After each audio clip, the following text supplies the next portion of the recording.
Tapusin mo yung ginagawa mo na yan. Tinatapos ko naman po, senyora, ya.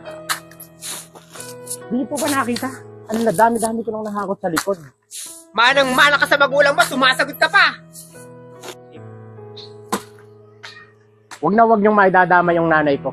Dahil unang-una, yung nanay ko, pinalaki kami ng maayos. Ewan ko sa inyo kung paano kayo pinalaki ng magulang niyo. Sumasagot ka pa!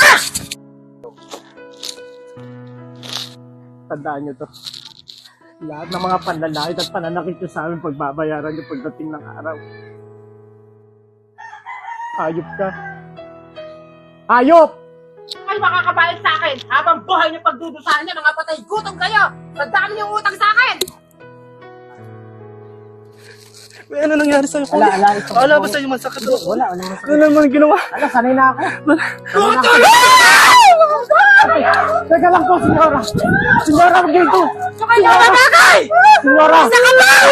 Senyora, wag dito. Ay, yung ayaw! Ano lang po ba ginawa namin? Huwag ka na. Patay, gutom! Oo, patay gutom nga kami. Ano ginagawa mo na yan? Hindi ganyan ang tamang pag-iingat. Ganito!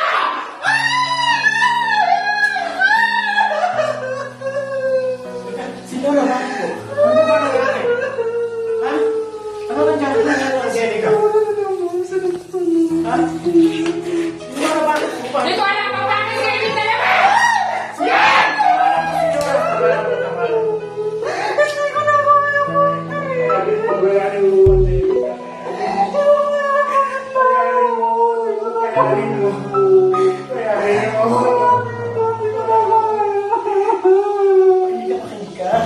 Marami rin naman ako tinis, di ba?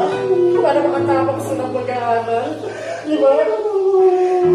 Lahat na tayo ko, tinitiis mo din naman. Makinig ka sa akin na konti-konti na lang. Konti-konti na lang matatapos na ako. Makakaaral din tayo dito.